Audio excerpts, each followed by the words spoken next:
تو بہت جلد تم پر اللہ تعالیٰ کی طرف سے کوئی عذاب آ جائے گا اور اللہ تعالیٰ تمہاری جگہ جو ہے وہ کوئی دوسری قوم لے آئے گا۔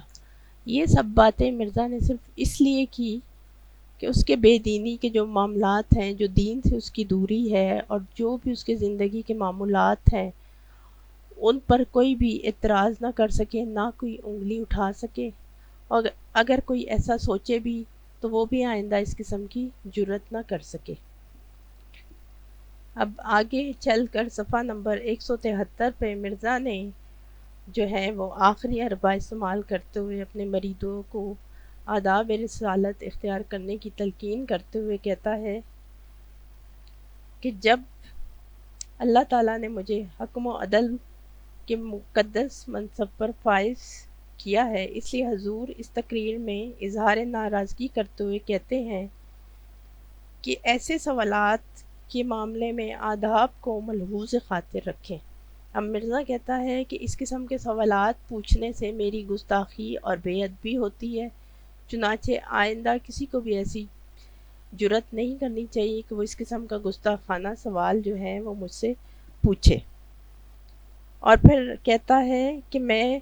سچ سچ کہتا ہوں، میں جو کرتا ہوں وہ خدا تعالیٰ کی تفہیم اور اشارہ سے کرتا ہوں، پھر کیوں اس کو مقدم نہیں کرتے؟ اگر اس قدر نشان دیکھتے ہوئے بھی کوئی اعتراض کرتا ہے اور علیحدہ ہوتا ہے تو وہ بے شک نکل جائے۔ اب یہاں مرزا وہ ان کو دھمکی لگاتے ہوئے یہی کہہ رہا ہے اپنے مریدوں کو کہ جس نے نکلنا ہے جماعت سے، جس کو جو بھی اعتراض ہے، بجائے اعتراض کرنے کے چپ چاپ جو ہے وہ جماعت سے نکل جائے، یعنی سیدھا سیدھا اس کا مطلب ہے یہاں سے وہ چلا جائے۔ اور پھر کہتا ہے کہ اللہ تعالیٰ کو کیا پرواہ ہے اس بات کی، جبکہ اللہ تعالیٰ نے مجھے حکم و عدل ٹھہرایا ہے۔ اب کہتا ہے اللہ تعالیٰ نے مجھے حکم و عدل ٹھہرایا ہے، اب جو کوئی میری بات پہ نہیں یقین کرتا تو وہ چلا جائے۔ اور کہتا ہے اگر میری سچائی پہ کسی کو کوئی مسئلہ ہے یا کسی کو کوئی اعتراض ہے تو وہ جماعت سے نکل جائے۔ اور پھر کہتا ہے کہ میرا جو ہے وہ مجھ پہ اعتراض بنانا تو بنتا ہی نہیں، کیونکہ یہ ایمان کی کمزوری کی علامت ہے، اور مجھے حکم مان کر جو ہے وہ اپنے منہ بند کر لو، یعنی یہاں پہ لکھا ہے تمام زبانیں بند ہو جانی چاہیے۔ پھر آگے وہ اپنے مریدوں کو دھمکیاں لگاتے ہوئے کہتا ہے جب خدا تعالیٰ کے مقرر کردہ حکم کی بات کے سامنے اپنی زبانوں کو بند نہ کرو گے تو وہ ایمان پیدا نہیں ہو سکتا جو خدا چاہتا ہے۔ اور پھر کہتا ہے کہ اگر ایسے ہی تم لوگ کرتے رہے اور یہی اعتراض اٹھاتے رہے تو اللہ تعالیٰ سے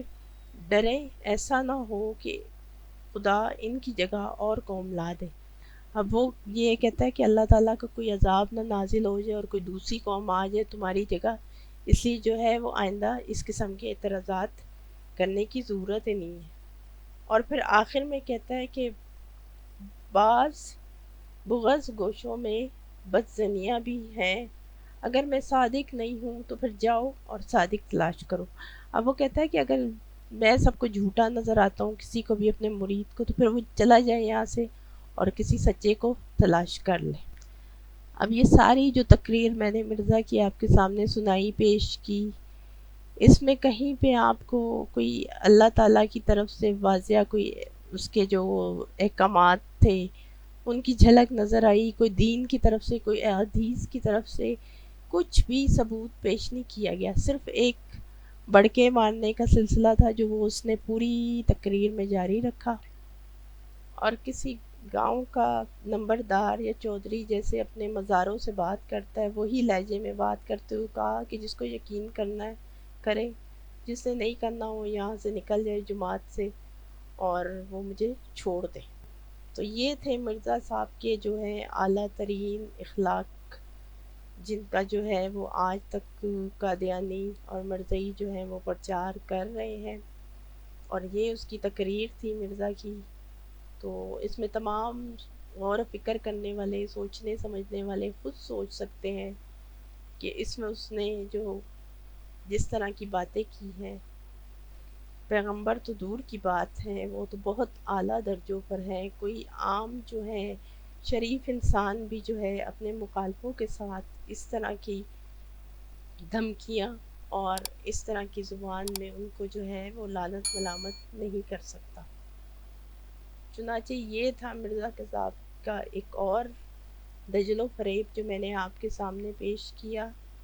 میری ویڈیو کو لائک بھی کیجیے گا اور شیئر بھی کیجیے گا۔ جزاک اللہ۔